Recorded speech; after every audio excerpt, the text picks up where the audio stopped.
نحمده ونصلي ونسلم على رسوله الكريم أما بعد فأعوذ بالله من الشيطان الرجيم بسم الله الرحمن الرحيم صدق الله العلي العظيم رب العالمین ہمیں نور قرآن پاک سے منور فرمائے، آمین۔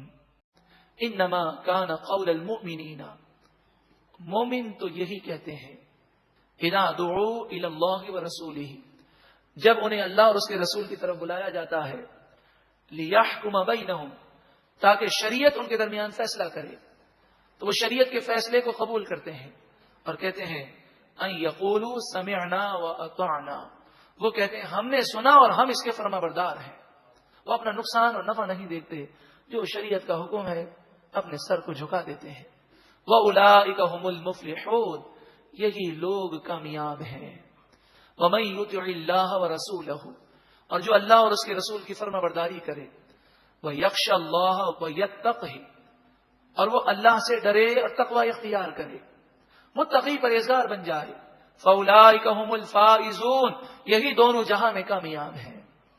کامیابی چاہیے، اس آیت نمبر 52 کو یاد کر لیجئے۔ کامیابی کا معیار اللہ اور اس کے رسول کی فرما برداری، اللہ سے ڈرنا اور پرہیزگار بننا، گناہوں سے سچی پکی توبہ کر کے گناہوں سے بچنا ہے۔ ایسے ہی لوگ دونوں جہاں میں کامیاب ہوتے ہیں۔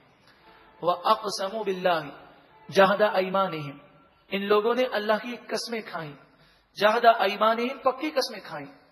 لئن امرتہم، اے محبوب اگر آپ انہیں حکم دیں گے، لیخرجن، ضرور بضرور وہ جہاد میں نکلیں گے۔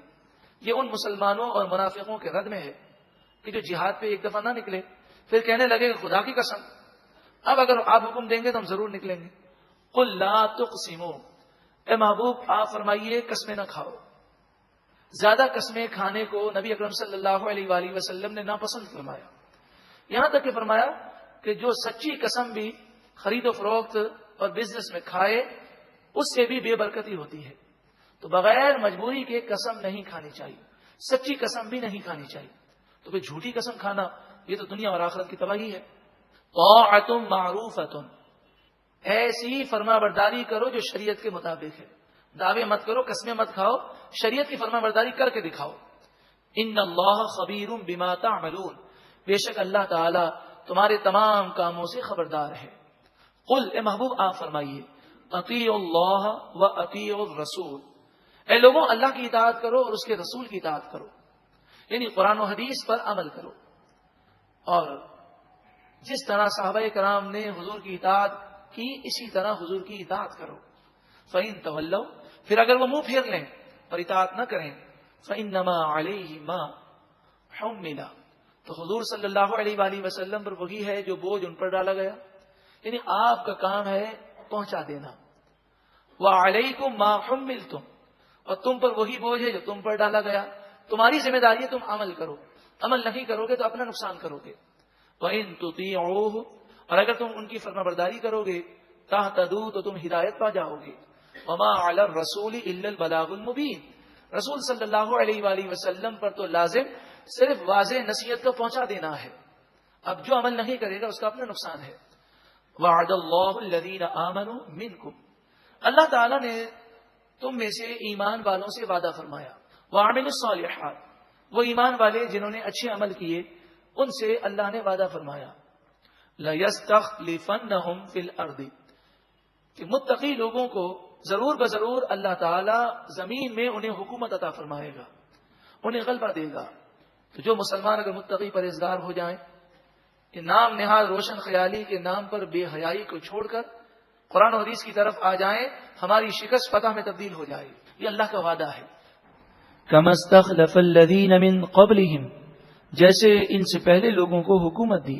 وَلَا يُمَكِّنَنَّ لَهُمْ دِينَهُمُ الَّذِي ارْتَضَىٰ لَهُمْ، جب وہ نیک عمل کریں گے تو ضرور بضرور اللہ تعالیٰ ان کے دل میں ان کے دین کو، ایمان کو مضبوط کر دے گا، ایسا ایمان ارتضیٰ لہم جس سے اللہ ان سے راضی ہو جائے گا۔ تو نیک اعمال سے ایمان مضبوط ہوگا، ایمان کی مضبوطی کے لیے نیک اعمال اختیار کیے جائیں۔ وَلَا يُبَدِّلَنَّهُمْ مِن بَعْدِ خَوْفِهِمْ أَمْنًا، اور خوف کو اللہ تعالیٰ امن سے تبدیل فرما دے گا. اگر پریشان ہیں، مصیبت زدہ ہیں، یا دشمنان اسلام غالب ہوتے جا رہے ہیں، شریعت کی رسی مضبوطی سے تھام لیجئے، سارے حالات بدل جائیں گے. یعبدوننی، وہ لوگ میری ہی عبادت کریں. لا یشرکون بی شیئا، میرے ساتھ کسی کو شریک نہ ٹھہرائیں. ومن کفر بعد ذلک، اور جو اس کے بعد کفر کرے، فاولئک هم الفاسقون، بس یہی لوگ نافرمان ہیں. وَأَقِيمُوا الصَّلَاةَ وَآتُوا الزَّكَاةَ، نماز قائم رکھو اور زکوٰۃ ادا کرو. وَأَطِيعُوا الرَّسُولَ، اور رسول کی فرما برداری کرو. لَعَلَّكُمْ تُرْحَمُونَ، تاکہ تم پر رحم کیا جائے. ہم سب چاہتے ہیں اللہ ہم پر رحم کرے. کیا ہم ان تین باتوں پر عمل کرتے ہیں؟ نماز کی پابندی کریں، صحیح معنوں میں نمازیں ادا کریں، زکوٰۃ کی پابندی کریں، زکوٰۃ پوری پوری ادا کریں، خوش دلی سے ادا کریں، اور ہر معاملے میں رسول اللہ کی فرما برداری کریں. لا تحسبن الذین کفروا معجزین فی الارض، اے لوگوں تم یہ گمان نہ کرنا کہ کافر زمین میں ہم کو عاجز کر سکیں گے. یہ تو ڈھیل ہے، جب ہمارا عذاب آئے گا تو کافر بچ نہیں سکیں گے. ومأواہم النار، ان کافروں کا ٹھکانہ جہنم کی آگ ہے. وَلَبِئْسَ الْمَصِيرُ، یہ بہت ہی برا ٹھکانہ ہے.